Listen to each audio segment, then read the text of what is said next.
Hey folks, my name is Jake McDonald and I'm the librarian and registrar at the Commonwealth School, and today we're going to be talking about searching JSTOR, the online database which has a number of scholarly articles and publications there. What can you find there? Book chapters, articles, images, and tons of different primary sources.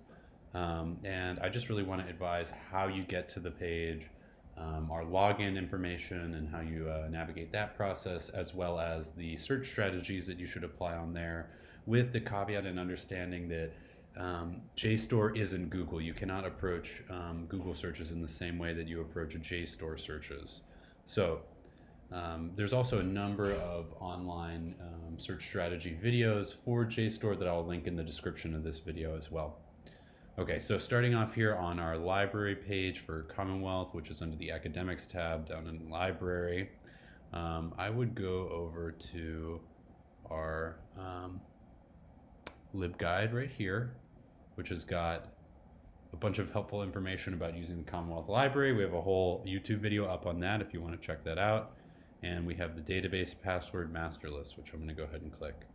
So JSTOR, if you're not automatically connecting, you can look at this document and use this username of Commonwealth School and the password of Learning21 to get in. Now back on this page under electronic resources, you can use the drop down under A to Z database list to get to JSTOR, which is what I'm going to do. Click here, move on over, and it opens up in a new tab. So as you can see, we've got access provided by Commonwealth School. We've got the login button up here if you want to have full access to all the different scholarly articles and sources that are available on the website. So as you can see, there's an all content search and an image search. And additionally, there is also an advanced search button over here. So ideally, we're going to talk a little bit about all three of these. But first, let's focus on the basic search, which is just what you see here in the search bar. And I think that something that is really important here is thinking about the differences between Google. So obviously, Google, you sort of ask very specific queries, with easy to discern answers. You're looking for a specific answer and to a very specific question, whereas here you're sort of surveying a breadth of research and topics that may have ambiguous areas, sort of gray areas rather than black and white. So some recommendations that I have for doing doing searches here is understanding keywords of particular areas, thinking about dates, places, proper nouns. These are all ideas that I covered in the general search strategies video, which if you are interested in focusing on honing in your search results, you can go to that video, which is uploaded to our YouTube page as well. So let's try something about Commodus, perhaps his relationship to the Roman people. So let's do a simple search of Commodus and see how much search results we get. So there's a ton, as you can see. We've got 114 image results. We've got 7,409 overall.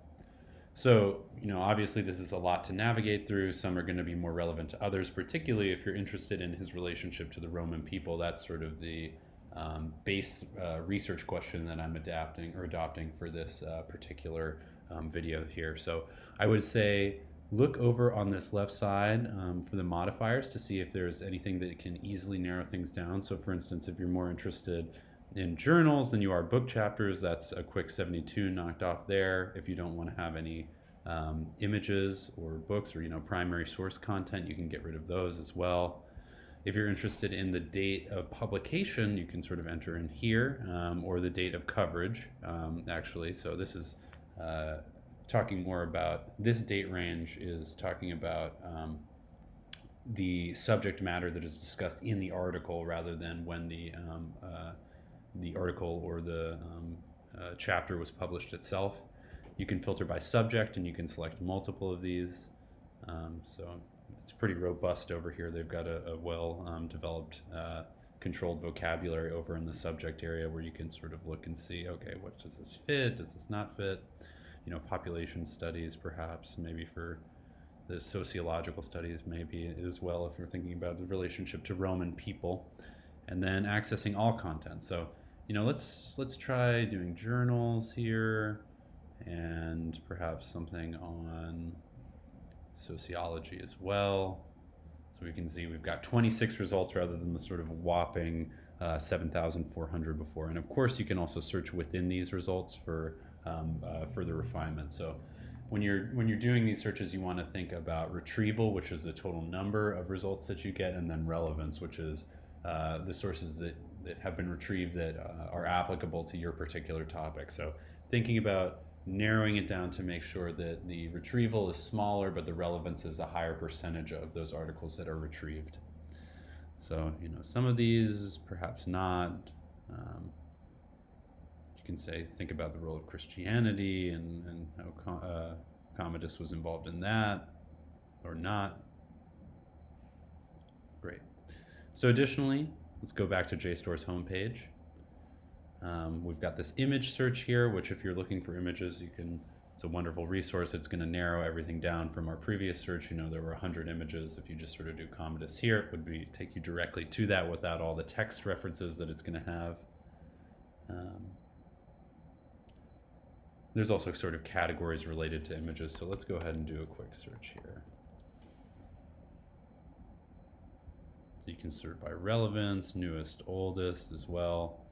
You've got a date range here, different classifications of different images as well. So if you're interested in jewelry, of gardens, different art objects, as you're seeing, you're going to get a lot of different busts of him and graphical representations. Okay. So let's move on to the advanced search button over here. So before I get into the the nitty-gritty of a search on Commodus in the advanced search section, I want to point out this second keyword thing right here. So as you can see, you can enter a keyword. How about Commodus? And then you can say Roman people, perhaps, if you're thinking about the relationship to them. And this and right here is really important. It can be and or not, near, 15, and these are Boolean operators. So and, we've got a little screenshot here. This is how search results work on JSTOR for Boolean operators. So if you're searching with and, think about it as you're searching the term salt and the term pepper, you'll only get the results of this overlapping section of the Venn diagram. Now if you move over here to or, it's sort of the opposite effect, where if you say salt as one term and pepper as another, and you put or in the middle over here, you're gonna get both of that. So any result that has both of these will show up. So that's going to be a wider breadth of results, less specific, perhaps useful if you're interested in a phenomenon that has two separate names or might be referred to in two separate fashions. So things that happen to be the same but have unique identifying words is a good way of spreading it out using the Boolean operator or. And then not is the final one that I think is really important. So you can have all results that have salt, but nothing that has pepper in it. So the advantage of using something like this is if you notice that there's often a keyword being returned on your broader search results. For Commodus, for instance, you say, coins keep appearing for whatever reason, but I don't want an article about currency. I don't want an article about monetary features of the Roman Republic. Then you can say not coins or not money, something along those lines. So you're just getting results that return about one particular topic without something that happens to overlap and be part of that scholarly discussion. So I just would urge you to be very careful with not, though, because you can often exclude things that might actually be relevant to you in sort of a subtle way, because it is being cautious about excluding things. So now if we're thinking back about this advanced search thing, I would say the next important thing that you should know is that you can search either in different fields, whether that's author, the title item, the abstract, which is a condensed description and summary of what the article gets into. It's usually listed on the front page of any type of PDF of a scholarly or a journal article. And it's very helpful if you need to get a quick gist of something before delving into the entire reading itself. Or you can do captions. This is related to images. You can also modify which type of content you want to access. All content, particularly it behooves you to do the content that you can access tab, because that's what's readily available to you through our institutional subscription to JSTOR. You can narrow your results by item type and by language as well. Obviously, language is going to be English for you for the most part. And then you can narrow it down by publication date, keeping in mind that oftentimes some of the best scholarship that you can cite is some of the most recent. That's not unilaterally true. There's classic scholarly texts that are very important and informative for the entirety of a genre or a subject area of scholarly text, but it's important to think that the cutting edge and the new is relevant and important and informative for how contemporary scholars are considering and theorizing about your particular area of study. You can also search by journal or book title and by ISBN number if you so choose. These are more specific, so if you have a source in mind, you might bring these there, or you have a journal in mind that has done a bunch of publications of a particular area of study, and you think that they've done really wonderful work, you might want to look up that particular journal. So we've got a journal filter down here as well, which you can dig into and choose from there.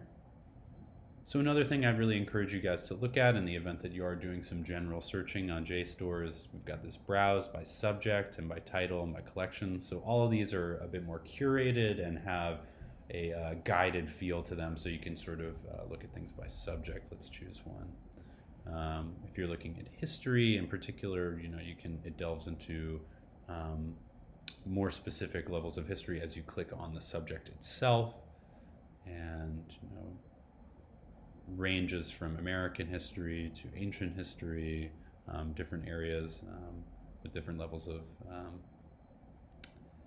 intensity in terms of search results returned. And as you can see, we've got these dates over here are publication dates for the journals that have written about this particular topic, keeping in mind that it usually is helpful to stick with the more recent and more modern stuff. So when you're doing a search on here, let's do Commodus again, journals. You'll notice that we've got a download button here. We've also got a citation button over here. And if you click on the journal article itself, we've got a bit of a preview where you can look through it on here without having to download it necessarily. You can see where it's from. And it's really just sort of helpful. We've got a citation button right here and a stable URL in case you'd like to refer to it in your bibliography. So we've got really just sort of a wide range of metadata and contextual information about the source itself that's available to you through JSTOR. So I really encourage you guys to mess around on JSTOR, do some low-level searches, some high-level searches, and understand that it's a wonderful resource that we have for you here, but it shouldn't be the only sources that you're consulting, particularly for your ancient history papers. I would really recommend looking into the Minuteman library network and looking at the Commonwealth Library collection as starting points in particular. So, of those 3 required sources that you have, I would really say think about having at least one of those come from the Commonwealth Library. And it always helps to have folks that you can talk to in librarians to refer you to new sources, offer different search strategies. And while doing online research in JSTOR is wonderful because you can simply download a PDF, it is advantageous to think about how am I going to be able to talk to adults, research professionals, information professionals who might have advice and thoughts about how to best mold the scope of your research and how to best return relevant results. Thank you guys for tuning into this one, and be on the lookout for more videos concerning different online databases and how to search them.